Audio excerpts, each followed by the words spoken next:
So even though this video idea may seem to have come out of nowhere, it actually came about when spectating a player match between two players with quite a huge skill gap between them, which was quite funny to watch.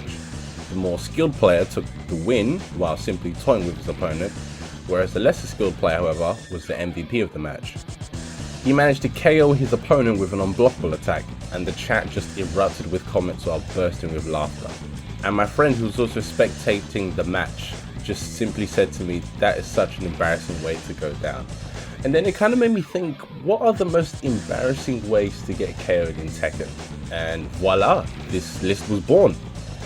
For this list, I tried to add things that I've witnessed over the time of playing that have either made me raise an eyebrow, roll my eyes, smack my head, or just do all three. So here's my personal top 10 embarrassing ways to get KO'd in Tekken 7. Number 10, wall damage. So I decided to add this one just because of how rare it is to actually finish off your opponent with wall damage. So long as you have a bit of health, comebacks are always a factor in Tekken that can take place at any time and at any given moment. It usually makes me laugh being on the receiving end of one of these combos when I'm thinking that my opponent's combo is about to finish the round, but I managed to survive it somehow with just a speck of health, only to be killed by the freaking wall. The funniest time I've seen something like this occur is when a pool player attempts his push away grab by the wall, but ends up getting reversed, and the KO is the icing on the cake. Number 9, self-damage. Even though a select few characters are capable of doing such a thing, it's still an embarrassing way to go down. The most notorious character for doing such a thing is Yoshimitsu. He has many tools and techniques to work with to secure him a win, but whenever a player feels like it, they can catch an unsuspecting opponent with his double suicide attack. If you're on low health but you use that move on your opponent as a KO, you still get the win.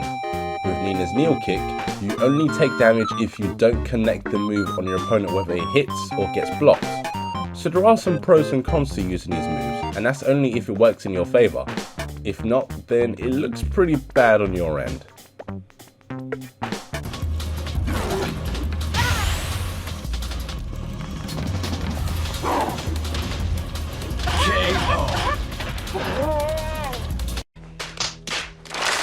Number 8, King's multi-throws. Now I know it's not everyone that knows how to break King's throws, but with most of his chains you have many opportunities to break them at some point. Having said that, if a King player can land his longest multi-throw on you, then that's pretty unfortunate on your end. If not broken, they do massive amounts of damage. Mashing buttons can only do so much for you to break out of them, so learning how to break them would prove to be very useful in the long run. These multi-throws can take up to maybe half an hour to learn, and half that time to learn how to break them. There are many guides online to help you with this stuff, so until you've gone to that point of breaking King's grabs, just enjoy the show. Number 7, losing to a spammer. This one really only affects players who are new to Tekken and are just starting their road to whatever status they want to reach online. If a move is working against you all the time, just expect it to be used against you all the time, until you figure out how to defend against it. Cheap but effective. Usually when an opponent is aware that they can do such things, it makes them feel high and mighty, waiting for you to react. Just bring it, bitch! You on the receiving end either give up at some point, or just go on a relentless assault thinking, "I'm gonna kill that motherfucker!" Even worse when someone's purposely trolling you with these gimmicks. Getting demoted this way just adds more salt to the wound. All I can say, however, is thank goodness this ain't Tekken Revolution, because that was simply unbearable. Oh! For goodness sake, man! For goodness sake! Oh! Oh man, that was awesome. That was stupid! That was so awesome. Number 6, reversals. Now these are pretty cool. They can partly show how well you're able to read your opponent to pull off one of these. For the receiver of the reversal, it can be similar to trying to enter a code for a door only to be denied access. Asuka is the prime example of the character that you'll be receiving most of these reversals from, so always expect to get at some point if you're trying to bombard her with her attacks. She will happily respond for a virtual middle finger. But what's worse than being taken out by a reversal? Number 5, reversing a reversal, also known as Chicken. I'm actually kind of curious now. If you finish off an opponent with a chicken, then does the announcer just say chicken, KO, or both? I'm kind of interested to know. If anybody knows, feel free to let me know in the comments. I couldn't bother to figure it out myself.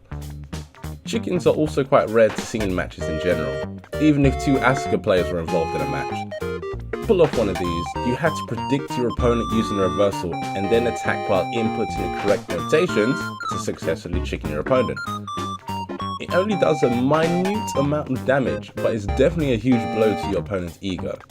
Of all ways to be KO'd by your opponent, this isn't something that you'd want to tell your friends about. It would just make you sound stupid. こいつどういうやつなんだ。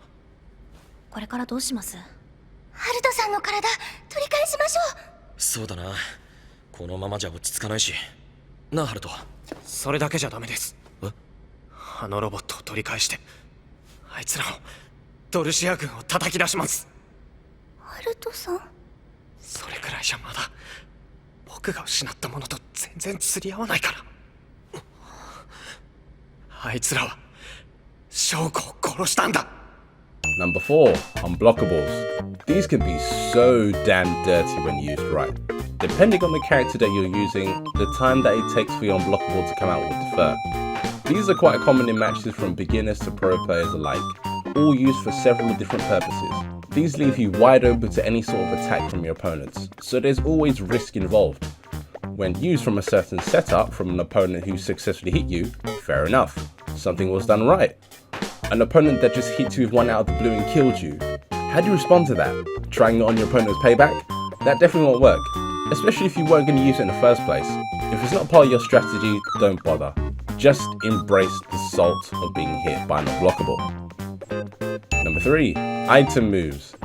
As if this game wasn't crazy enough, we have animals, angels and demons, cyborgs, vampires, ninjas, and much, much more.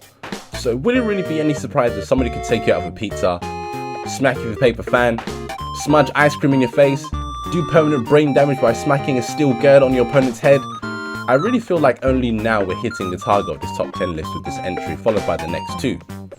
Similar to the last point, they're slow and damage varies depending on the item you're using. They have the ability to instantly tone down the tension of a fight and just reduce it to a comical brawl. Getting hit by one of these doesn't do any good for the body or the soul. It just leaves you feeling empty inside, like something was instantly taken out of you the second you got killed with an item move. Can you imagine just how fucked up it would look if someone at a tournament, in fact Evo, if someone at Evo was taking on, say for example, JDCR, whether it was a quarter, semi-finals or anything like that, managed to somehow in one of the rounds take him out with a pistol? That's worse than key charging, worse than teabagging, worse than toying with your opponent, worse than taunting. And now I think I just need to breathe for a second and say, try not to fall victim to one of these item moves. They really are quite embarrassing to an extent.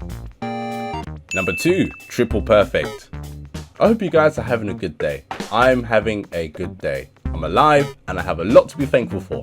Now, have you had one of those days where you start Tekken and you think, today's going to be a good day online, and you play the game as normal.